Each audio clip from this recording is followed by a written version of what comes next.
तेजस्वी यादव आखिर कैसे हार गए। आज हम इस वीडियो में ऐसे 7 पॉइंट को कवर करने वाला हूं जिससे आपको तेजस्वी के हार का पूरा सच पता चलने वाला है। और इस वीडियो के लास्ट में एक ऐसा फैक्ट बताऊंगा कि कैसे बीजेपी पूरा गेम पलटने में कामयाब रहा, तेजस्वी इतना कम सीट पर ही क्यों रुक गया। इनकम्प्लीट वादे। तेजस्वी यादव की हार की पहली और सबसे बड़ी वजह थी जनता की बढ़ती नाराजगी। जब तेजस्वी उप मुख्यमंत्री थे तब उन्होंने बड़े बड़े वादे किए, रोजगार, भ्रष्टाचार में कमी, व्यवस्था में सुधार, शिक्षा, स्वास्थ्य में बड़ा बदलाव, लेकिन जमीन पर लोग कोई बड़ा परिवर्तन महसूस नहीं कर पाए। युवाओं को लगा कि नौकरी सिर्फ चुनावी वादे बनकर रह गया। बिहार के वोटर प्रैक्टिकल होते हैं, वो काम देखते हैं, सिर्फ भाषण नहीं।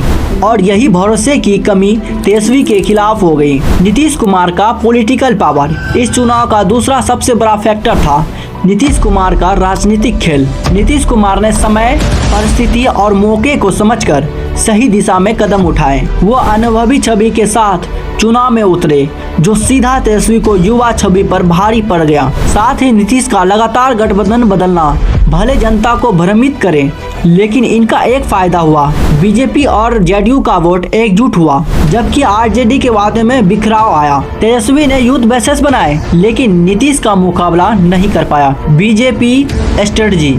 तेजस्वी की हार में सबसे बड़ा योगदान था बीजेपी की माइक्रो लेवल रणनीति, बूथ लेवल पर मजबूत मैनेजमेंट, हर क्षेत्र के हिसाब से अलग अलग कैंपेनिंग, सोशल मीडिया पर लगातार targeting, caste basis mobilisation, PM Modi factor. BJP की मशीनरी बहुत संगठित है, वो जानते हैं कहाँ कमजोर है और कहाँ मजबूत है।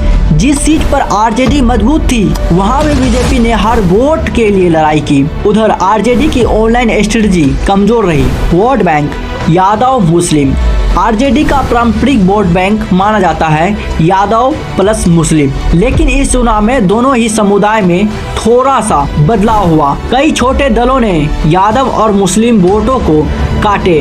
बिहार की राजनीतिक में 2.3% वोट भी पूरी सीट बदल देती है। यही हुआ आरजेडी के साथ। आरजेडी का वोट सेफ नहीं रहा, जबकि बीजेपी जेडीयू का ट्रांसफॉर्ड एकजुट रहा। Clear vision.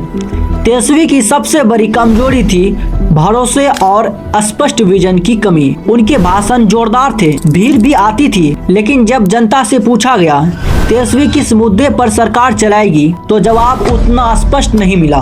तेजस्वी ने भ्रष्टाचार पर बात की, लेकिन परिवार का पूरा छवि वोटर के दिमाग में मौजूद रही। युवा उनके साथ था, लेकिन मिडिल क्लास उसे डरता था कि कहीं जंगल राज का टेक वापस न आ जाए।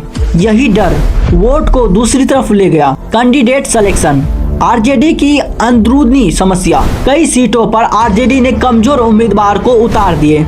कुछ जगह पर कमजोर संगठन, कार्यकर्ता नाराज, टिकट वितरण विवादित। ये सब मिलकर इलेक्शन के ग्राउंड गेम को कमजोर कर देती है। ग्राउंड पर लड़ाई जीतने के लिए सेंटिमेंट नहीं, सिस्टम चाहिए, और यहाँ आरजेडी पिछड़ गई। जनता ने स्टेबिलिटी को चुना। अंत में सबसे बड़ा फैक्टर था वोटर की मनोवैज्ञानिक सोच। बिहार के वोटर ने यह महसूस किया कि नीतीश शासन स्थिर रहेगा, प्रशासन कंट्रोल में रहेगा, सरकार चलने में दिक्कत नहीं आएगी। जबकि आरजेडी आती तो लोगों को लग रहा था कहीं राजनीतिक अस्थिरता बढ़ न जाए। ज्यादा लोग स्टेबल सरकार को चुनना चाहते थे। तेजस्वी यादव की हार किसी एक वजह से नहीं हुई है। हमारे कंटेंट क्रिएशन की जर्नी में अगर आप सपोर्ट करना चाहते हैं तो इस चैनल को सब्सक्राइब कर दें एंड इस वीडियो को लाइक कर दें। मिलते हैं हम नेक्स्ट वीडियो में, तब तक के लिए थैंक यू।